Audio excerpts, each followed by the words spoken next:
সুপ্রভাত বন্ধুরা, তোমরা কেমন আছো? আশা করি তোমরা ভালোই আছো। আর আমিও ভালো আছি। বানানি ইনসাইড আউট চ্যানেল থেকে আজকের আমি একটা ছোট্ট ব্লগ নিয়ে তোমাদের সামনে হাজির হলাম।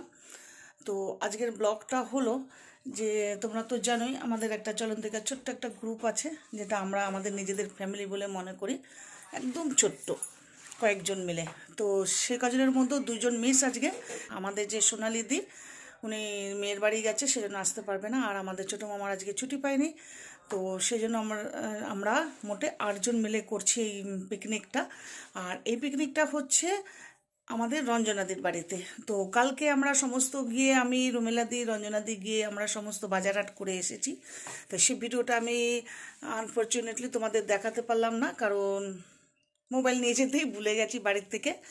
যাই হোক, আজকের আমি সকাল থেকে রেডি, শাশুড়ি মায়ের শাশুড়ি মায়ের টিফিন খাবার দাবার সমস্ত রেডি করে দিয়ে সকালে যাবতীয় কাজকর্ম করে একদম ফিট হয়ে বেরোচ্ছি। অ্যাকচুয়াল আমাদের 9:30 ওখানে পৌঁছানোর কথা ছিল, যেহেতু সকালে বুঝতেই পারছো সমস্ত কাজকর্ম করে বেরোতে হয়, সেই জন্য আর একটু দেরি হয়ে গেল। যাই হোক, দেখো ফুল রেডি। আর নতুন একটা টপও পরে নিয়েছি, দেখতে পাচ্ছ খুব সুন্দর হয়েছে। আর কি, চলো। আর জানোই তো সকালবেলায় মানে সেই ছোটো থেকেই স্বভাব একটা রয়ে গেছে যে কোথাও যাওয়ার কথা শুনলে, সে গরমকাল হোক আর শীতকাল হোক, খুব তাড়াতাড়ি উঠে পড়ি। কারণ তখন আর মানে আলসি বা অন্য কোনো কিছু মনে হয় না, বা কাউকে ডাকতে হয় না। ফটাফট উঠে ফটাফট কাজ করে রেডি চলে যাওয়ার জন্য। সেই স্বভাবটা আজও থেকে গেছে। কোথাও যাওয়ার মন হলে মানে রাত্রেবেলা থেকে মাথার মধ্যে ঘুরে তাড়াতাড়ি উঠতে হবে, কাজ করতে হবে, বেরোতে হবে। তো আনন্দ একটা ব্যাপার। যেহেতু এত বছর মানে 29 বছর ব্যাঙ্গালোরে থাকার পর এই যে পিকনিকটা, এই যে সবার সাথে ঘোরাফেরা, এই জিনিসটা সত্যি কথা বলতে লাইফ থেকেই চলে গিয়েছিল। শুধু সারাদিন ঘুম থেকে ওঠো, সকালবেলায় ওঠো, কাজে কর্মে যাও, ছেলে মেয়ে যখন ছোটো ছোটো স্কুলে পাঠাও, তারপরে কাজে কর্মে, তারপরে আবার ঘরে এসে রান্না বান্না, এই সব কিছুই কাজ। এটাই একটা লাইফ হয়ে গিয়েছিল আমার।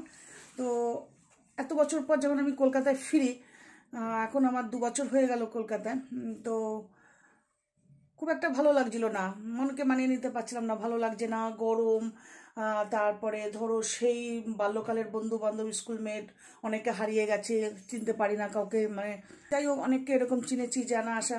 আর আমিও থাকি সবার থেকে অনেকটা দূরে, সবসময় যেতে আসতে পারি না। যাই হোক, এই করে সমস্ত কিছুটা মিলিয়ে আমার সত্যি কথা বলতে একদম ভালো লাগতো না। সবসময় মাইন্ডটা একটা আপসেট থাকতো।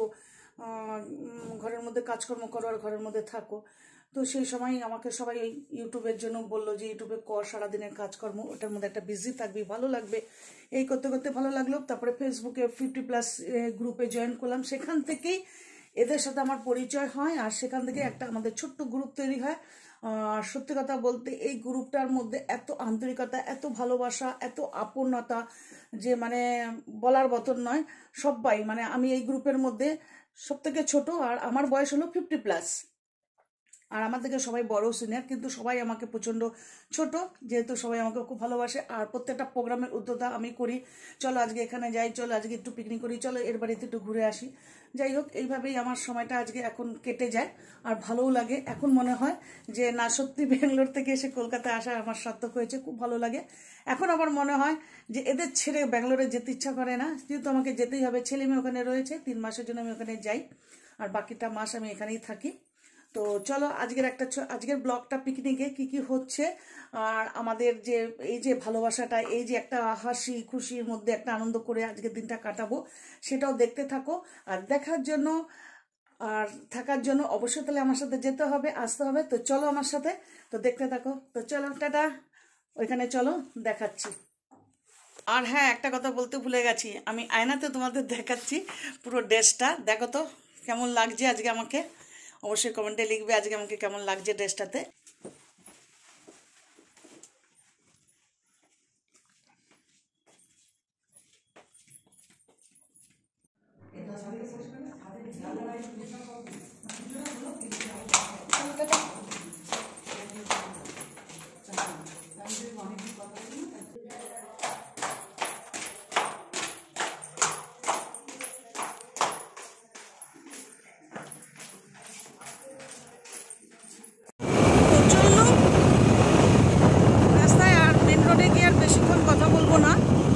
কারণ প্রচণ্ড গাড়ি চলবে আর রাস্তাঘাটে প্রচণ্ড আওয়াজ, তোমাদের সাথে সামনে আওয়াজটা যাবে না। তো এখান থেকেই দেখিয়ে দিলাম, বেরিয়ে পড়েছি। অনেকটা দেরি হয়ে গেল, ওরা বারবার কল করছে। চলো, তো তোমাদের সাথে ওখানে গিয়ে আবার দেখা হবে আর তোমাদের সাথে থাকবো। চলো, টাটা।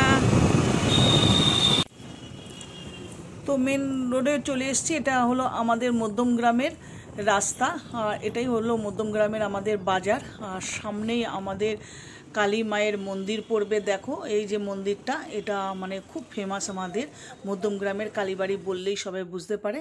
তো অলরেডি আমরা রঞ্জনাদির বাড়ি পৌঁছে গেছি। তো আমাদের দূরে দেখতে পাচ্ছ, এটা আমার দাদা বিশু। আমার দাদা হারিয়ে দাদা পেয়ে গেছি। দেখো দেখতে একই না, সবকিছু উপরওয়ালা দেবে ভালোবাসা। তো চলো আজকে রঞ্জনাদির বাড়িতে ঢোকো। হ্যাঁ ঢোকো।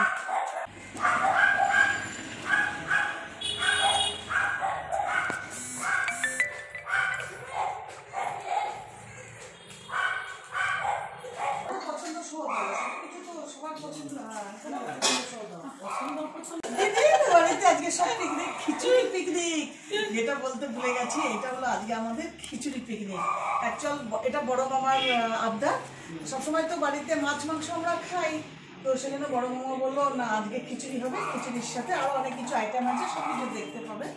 তো অলরেডি রঞ্জনাদি কিন্তু ভীষণ এক্সাইটেড পিকনিকের জন্য, আর অনেক কিছু করেও ফেলেছে অলরেডি। তো এখনো পর্যন্ত মোবাইল দিয়ে আর বড় মামা এসে পৌঁছায়নি। চিনি কিনতে ভুলে গেছি। হ্যাঁ, এবার আমাদের চিনি ঘরে বেশি নেই, আমরা তো চিনি খাই না, তো একদম আনা থাকে না, ওইটুকু রয়েছে। চিনি লেখাও হয়নি, তাই না?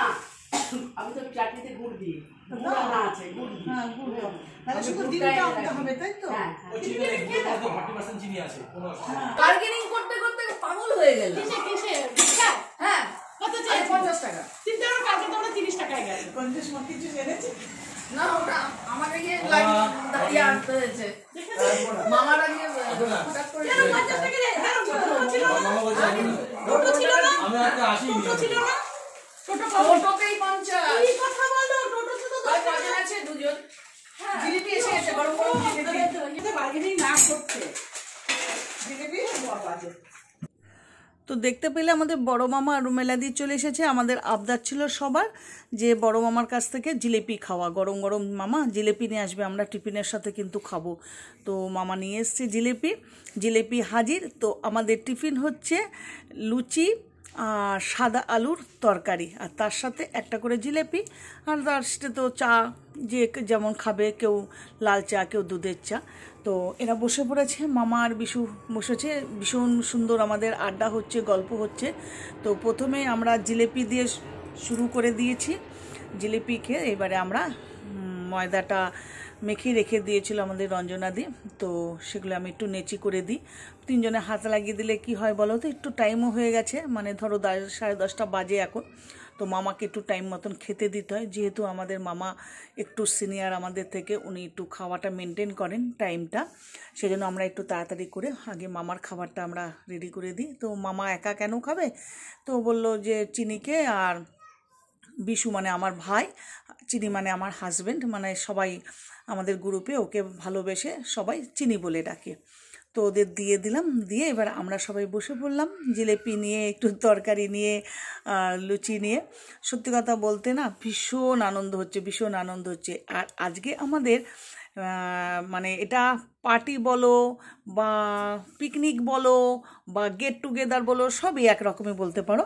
তো এটা আমরা পিকনিকের নাম দিয়েছি, আমরা বাইরে কোথাও যাইনি, আমরা রঞ্জনাদির বাড়িতেই এটা করছি। খিচুড়ি পিকনিক আজকে আমাদের।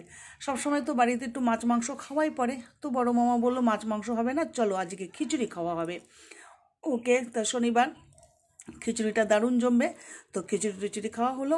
আর এর সেকেন্ড পার্টটা আমি দেব পরের ভিডিওতে, পুরোটা আজকে আমি দিলাম না। একটা পার্ট এটা, সেকেন্ড পার্ট কালকে তোমরা দেখতে পারবে। অবশ্যই তোমরা আমার ভিডিওটা ওয়াচ করো, দেখো। সত্যি কথা বলতে ভীষণ তোমাদের ভালো লাগবে। তো সেকেন্ড পার্টের জন্য অপেক্ষায় থাকো, চলে আসবো সেকেন্ড পার্টে।